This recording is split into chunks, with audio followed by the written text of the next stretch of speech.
This is CBN Newswatch. Thanks for joining us for CBN Newswatch. I'm Mark Martin. Investigating the investigators. The U.S. Justice Department is opening a criminal investigation of the origins of Robert Mueller's Russia probe. It means federal prosecutor John H. Durham will now have the power to subpoena witnesses and evidence. He may also convene a grand jury and bring criminal charges and indictments. During his congressional testimony last spring, Attorney General William Barr hinted the Justice Department would investigate the origins of the Russia investigation. He expressed concern about possible illegal monitoring of the Trump campaign. I think spying did occur. Yes, I think spying did occur.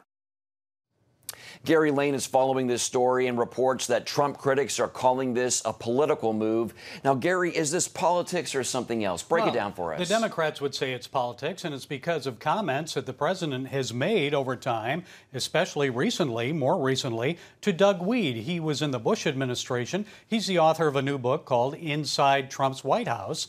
And in that book, the president accused Obama administration officials and President Obama of committing treason against this country for spying against his political campaign in 2016. So when you make comments like that, obviously, Mark, you're going to be called political. But the president has said all along this has been a witch hunt against him, that it has been a soft coup to overturn the results of the 2016 election. And administration officials under the Obama administration from the Department of Justice and the FBI were involved in this, according to him. And we'll have to wait and see where this leads. What is the significance of moving this to a criminal investigation? Well, the significance is this. When you move it to a criminal investigation, instead of a review, it was under administrative review where you're just looking at, okay, should we open an investigation? Now they say we're going to open an investigation. So obviously, Attorney General Barr feels that there's enough evidence to warrant opening a criminal investigation. He wouldn't do that otherwise. So this means subpoena power, evidence. Witnesses can be called to a federal grand jury, and then people can go to jail. There can be criminal charges brought against people. So I don't think Barr would be doing this unless he had something. Let's talk short term now. Sure. What can we expect in the days ahead? Well, in the days ahead, the next thing that'll happen, you'll see Inspector General from the Department of Justice, Michael Horowitz, will make public his report on the FISA abuses. He looked into that. Those are the warrants that were used to spy Attorney General Barr says was spying against the Trump campaign. So what were there abuses? Was that procedure followed properly by the FBI, by the Department of Justice? We'll have to wait and see for that report. All right, Gary Lane, thanks for staying on top of this. Tensions in Washington reaching the flashpoint this week. Republicans are seething over the closed-door process of the impeachment inquiry, while Democrats double down and hint at proof of quid pro quo. House Republicans are demanding witnesses in the ongoing impeachment inquiry be allowed to testify publicly. Meanwhile, Senate Republicans are pushing a resolution to condemn the, quote, closed-door illegitimate process. Almost 50 Republicans have signed Senator Lindsey Graham's resolution, including Senate Majority Leader Mitch McConnell. Congressman Mark Meadows is on one of the committees allowed inside the closed-door hearing room. The testimony that came out the other day with Ambassador Taylor, everybody said, well, this is a bombshell, this is breaking news. If you saw the 7 hours worth of cross-examination and questions, as well as some of the conflicting testimony of other witnesses, you would realize that the press statements lack backup from other witnesses and other sources. In other news, even after President Donald Trump announced U.S. troops would leave Syria, the head of the Syrian Democratic Forces, General Mazloum, said Trump told him they would stay. And the Wall Street Journal reported the U.S. may leave some troops and even send battle tanks to protect the oil fields in eastern Syria. Turkey, Russia, and the Assad regime are now in control of northeast Syria. President Trump announced that Turkey is stopping combat operations and it's making a ceasefire in northern Syria permanent. CBN News contributor Chuck Holton joins us now from Iraq to talk more about the situation in Syria. Chuck, do you think that the ceasefire is being honored? Mark, it's not being honored. Just in the last 48 hours, I personally, in Syria, have been shot at by a sniper. We've had mortar rounds shot at us, and we've been stalked, if you will, by Turkish drones who have been dropping bombs on the positions very near us. And last night, even one man died and 2 others were wounded by those Turkish drone strikes. So it's obvious that at least the Free Syrian Army is not stopping its advance. They are not ceasing fire in any way, shape, or form. And the Turkish military is supporting them with those drones and airstrikes.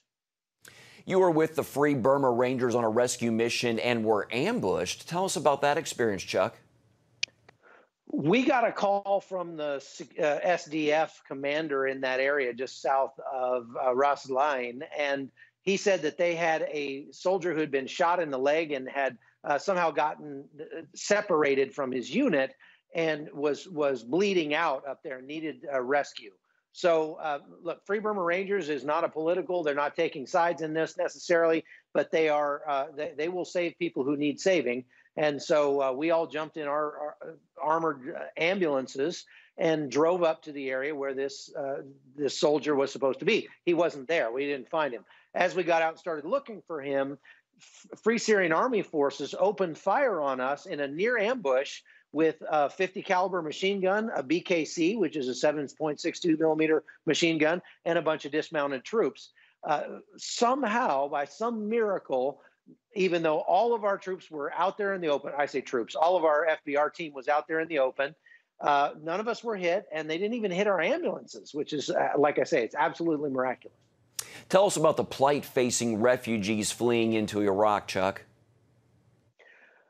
There are thousands of refugees every day, Syrian Kurds, that are leaving Syria and moving into northern Iraq or Kurdistan, fleeing not only the Turkish forces and Russian forces that are up there, but Assad's forces. And I talked to a couple of Syrian Christians who said that they were fleeing into Iraq because Assad's forces would press them into service. They would compel them to join the military if they were caught.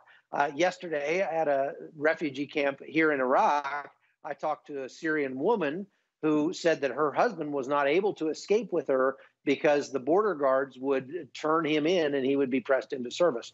So it's a real concern. That particular camp I was at is specifically for Syrian Christians or Syrian Kurds, and it's built for 3,000 people. They've got 8,300 people as of yesterday. They had 40 more buses show up yesterday, and they probably had that many today. So they're adding about 1,000 people a day to an already overstressed situation. All right, our CBN contributor Chuck Holton, thanks for your time. Stay safe, sir. Okay. Switching gears now, heartbreaking news from the Christian music community. Christian pop artist Toby Mac's oldest son, 21-year-old Truett Foster McKeon, passed away at his home in Nashville sometime Tuesday evening or Wednesday morning. McKeon was an aspiring musician. He had his first show just a week ago. The official cause of his death has not been released. Gospel singer Micah Stampley is also mourning the loss of a child. Stampley's team released a statement Tuesday on Facebook saying his daughter, Mary Stampley, died after complications from a seizure. She was 15. The Stampley family is asking for prayers. Today, hundreds gathered to pay tribute to the late Congressman Elijah Cummings. His wake and funeral services were held today in Baltimore. The civil rights leader passed away at the age of 68 due to health challenges. He was serving in his 13th term in the House. Former President Barack Obama and Bill Clinton spoke at the service. This comes one day after a special tribute for Cummings was held at the U.S. Capitol yesterday. His body lied in state for public viewing after that service. Still ahead, new research finds principles in the Bible can improve your health. We're going to show you how right away after the break. Come home to the sounds of Southern Gospel from CBN Radio.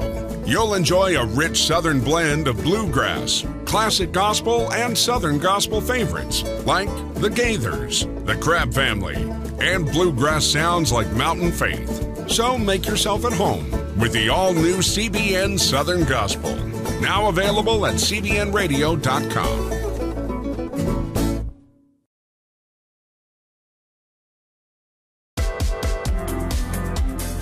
Meet Meet the pastors who are preaching the gospel in a fresh, fearless way.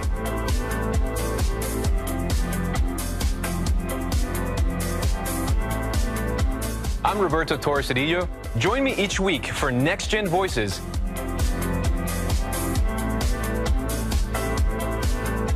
And watch God transform a generation.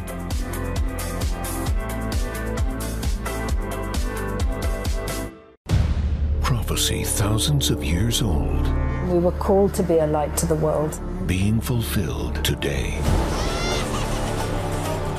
Discover how. Get to life. Call 1-800-700-7000. We consider it our duty to reach out and help others around the world. For a gift of $10 or more, you can own the acclaimed CBN documentary To Life. Just call 1-800-700-7000 or log on to cbn.com. To treat a human, no matter what he is, which religious he have, which color he is, this is what I'm doing. See how the people of Israel are fulfilling prophecy. History is being written, and I want to be a part of it. By sharing their knowledge. In Africa, in Asia, in South America, in East Europe. And their love. This is how we work. This is us. Get to life. Call 1-800-700-7000 or log on to cbn.com.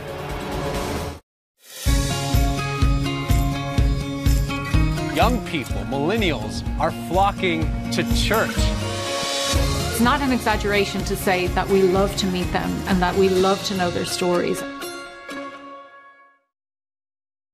Welcome back. If you want to get a better night of sleep, you should practice the biblical principle of forgiveness. A recent study in the journal Psychology and Health found those who forgive others and themselves not only sleep better, that is, they also experienced better overall physical health and were more satisfied with life.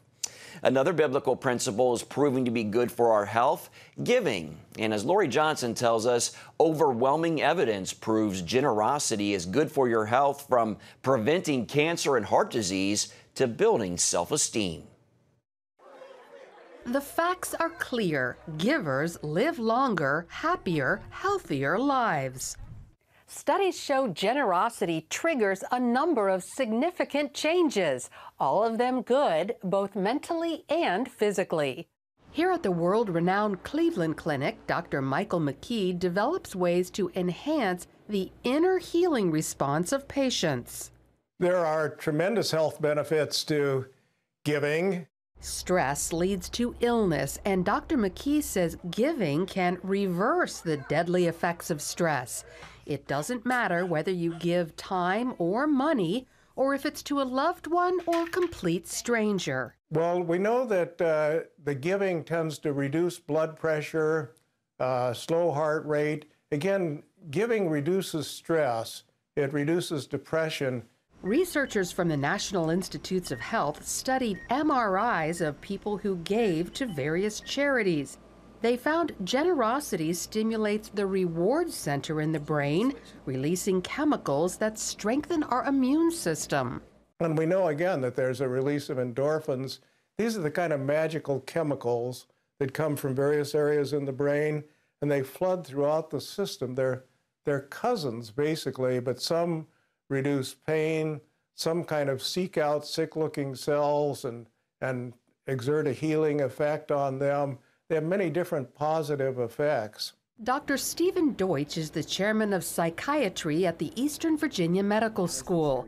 He says doctors commonly use giving in treating depression. We encourage people to not be so self-absorbed and to think about others. We even tell people to practice being concerned and invested in other people. He says the more people give, the easier it gets. Sometimes they may feel initially that it's fraudulent, that's not really who they are, but over time, it becomes more and more comfortable for them, and it does have a powerful therapeutic effect. So people who feel powerless or worthless find a new purpose and value by seeing their actions help others, and they tend to live longer and healthier lives. Lori Johnson, CBN News. Makes sense. Well, coming up, we'll show you a movement training young people to spread the gospel with their peers.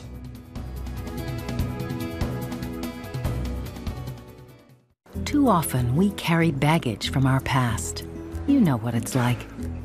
It affects everything and everyone in our lives. It's always there, weighing us down and keeping us from achieving true happiness. But do you know God never meant for us to be trapped in the past? You can be free of your baggage. Learn how God's forgiveness leads to changed lives and new beginnings. Call the 700 Club. I'm Ephraim Graham, and this is Studio 5. Cruise with me as I discover the good things happening in the world of music, sports, television, and movies. The fact that Ryan Coogler was going to be directing the film, I knew that something special was going to happen. We'll chat with artists at the forefront of entertainment and explore the connection between popular culture and faith. I asked my pastor, I said, well, does that mean I'm supposed to be a preacher? He says, well, no, you already have a pulpit. Watch Studio 5, Wednesday night at 9:30. Tikkun Olam. This is our nature as a country. To make the world a better place. Literally, we felt the earth shaking. The Christian Broadcasting Network presents To Life, how Israeli volunteers are changing the world. This film needs to be seen by everyone. I was in tears. Now you can own the inspiring documentary To Life on DVD. There is blood on our hands if we know and we walk away. I'm so grateful that this film was made. To Life can be yours for a gift of $10 or more. Call 1-800-700-7000 or log on to CBN.com. We know that every minute counts to save life. It'll bless Israel, but it'll also bless all the friends of Israel. Discover the untold story of how Israeli volunteers are making the world a better place. Call 1-800-700-7000 or log on to CBN.com to get your copy today.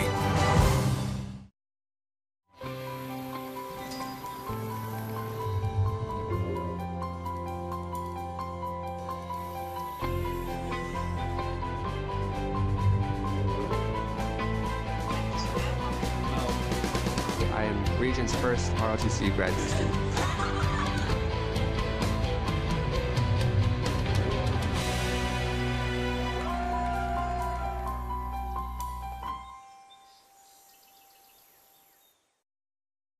Thanks for staying with us. New research finds anxiety and depression is lower in young Christians compared to their non-church-going peers. Researchers from Barna and World Vision examined data from more than 15,000 people between the ages of 18 to 35 from 25 countries. People who attended a place of worship each week experienced less anxiety than those who did not attend church regularly. The study shows half of practicing Christians felt optimistic about the future. It was a third less for those with no faith. A Christian organization called How to Life is helping young people spread the gospel. Today, it is a global ministry, but it all began with a 16-year-old who wanted to help lead his friends to Christ. Our Heather Sells traveled to Texas to learn more about how it all began. The key to this ministry is student leadership, and the proof: no one over 18 is allowed on that stage. It's the big idea behind what's known as How to Life. From start to finish, students lead. That includes worship, running the soundboard, and sharing their testimonies. I attempted to take my own life. I did not feel a purpose on this earth. I just broke down and I said, God, I really need you to help me through this right now. God came so that you may have life and so that you may have it abundantly. CBN News went to Wichita Falls, Texas for this How to Life event led by Angel Velasquez. I was really excited that it was kids my age trying to reach out to kids my age. Jordan Whitmer was a junior in high school when he realized students want to live out their faith. That's why he started How to Life. Students today really want truth. They want hope. They want real, genuine, quality, legit facts about how they truly can live for Jesus. It's a frustration common to many high school students who are growing in their faith but unsure about how to share it. The story we continue to hear are these students that say, hey, I wanted to do something like this. I want to reach my friends for Jesus, but I don't really know how. In just 3 years, thousands have attended How to Life rallies and hundreds have accepted Christ. Tonight was phenomenal, way better than I could have ever perceived. I got to witness so many different people rededicate their lives to Christ and meet him for the first time and just truly experience his presence for the first time, which is awesome. The people I saw come to Christ, I was just overwhelmed with joy. These students believe they must take responsibility for their generation, and they won't be held back by their youth. We will be the ones who are going to lead the church next, and so at some point we've got to take that leadership. Vulnerability is a key to making this ministry work. Students have to be willing to tell their friends stories of God's work in their lives, stories that include everything from family conflict to thoughts of suicide. And my mom walked in, and she held me, and she said, "Child, you're my heart. I cannot lose you." And when we're going through tough times like this, God is literally standing here, arms open, saying, "Child, you are my heart. I cannot lose you." For Whitmer, the path is clear, coming alongside students who are ready to share their faith and willing to invest in the months of planning needed to pull off nights like this. I view that time is short for us to step up and make a difference and impact an entire generation of teenagers that so desperately need Jesus. Reporting in Wichita Falls, Texas, Heather Sells, CBN News. Wonderful to see, isn't it? Well, to learn more about the How to Life movement, check out the website howtolifemovement.org. And stay with us. There is much more of CBN Newswatch ahead. It's the new Superbook Bible app. It's packed with games, activities, and Superbook episodes that you can watch for free. Oh, no! There's trivia, a fun daily devotional, and answers to your Bible questions. Plus, an easy-to-understand Bible the whole family will enjoy. You can even create your own Superbook character. Ta-da! It's the new Superbook Bible app. Free downloads on iTunes, Google Play, and Amazon.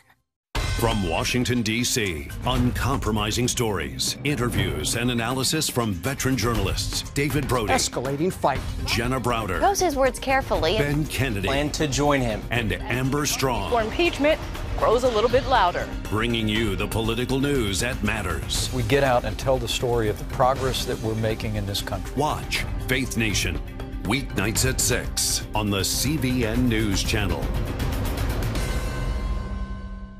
We will move the American embassy to the eternal capital of the Jewish people, Jerusalem.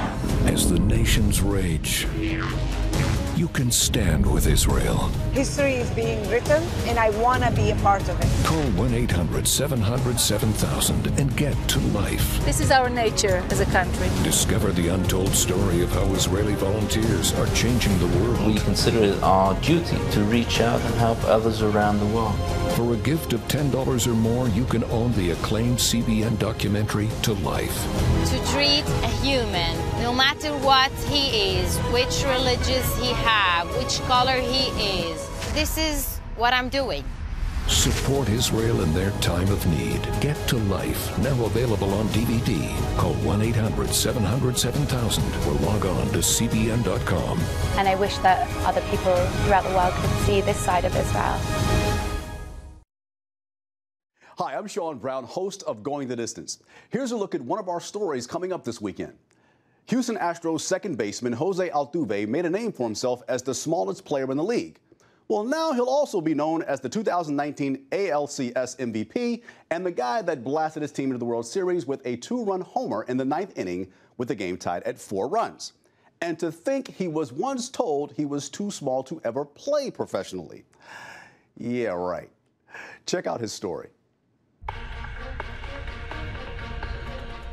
He's a 6-time All-Star, a 3-time batting champion, the reigning American League MVP, and a World Series champion. But that's not what's most impressive. Standing 5'6", Houston Astros' Jose Altuve is the smallest player in Major League Baseball.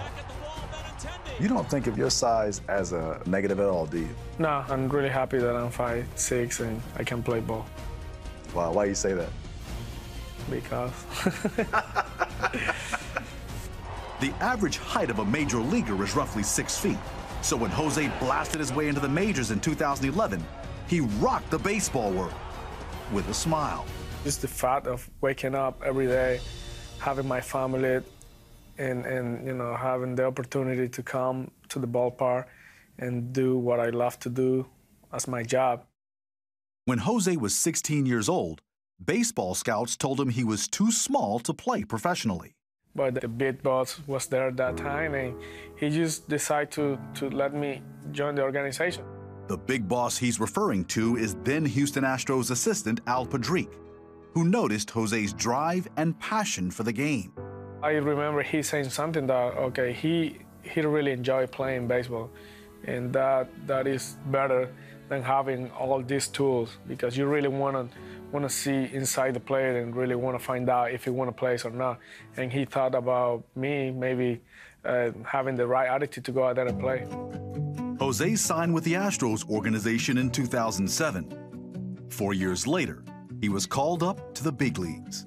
But I really wanted to do it, and if God gave me the ability to play, it was because he wanted me to go all the way through. I still look around and I thank God for everything, because sometimes it's hard to believe that what you dream as a kid is real life now. By 2012, the little giant was an all-star. So how does he do it? How does someone who's not supposed to be able to play in the majors compete consistently every day? Well, Jose's answer is simple: prayer. Before I leave my house every single day, I ask God for help, for my family and for me. And then when I'm about to play the game, I just pray and I ask God to keep every single player and every single people understand healthy, and that we just can go out there and compete in the good way.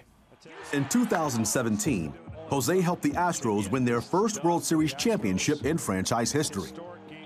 Now, as he fights with his team for another title, he knows he's a blessed man because of his faith. He's making sure to keep his priorities in order, with baseball holding the third spot, behind his family at second and his faith in Christ at first, which he says helps him bring everything home and in order. And I always gonna believe in that, because I grew up knowing he went to the cross for us, he died for us. My faith in him and my love for him is just not worry about just little things. He's just worry about my faith in him, and that way he's gonna put in order everything around me.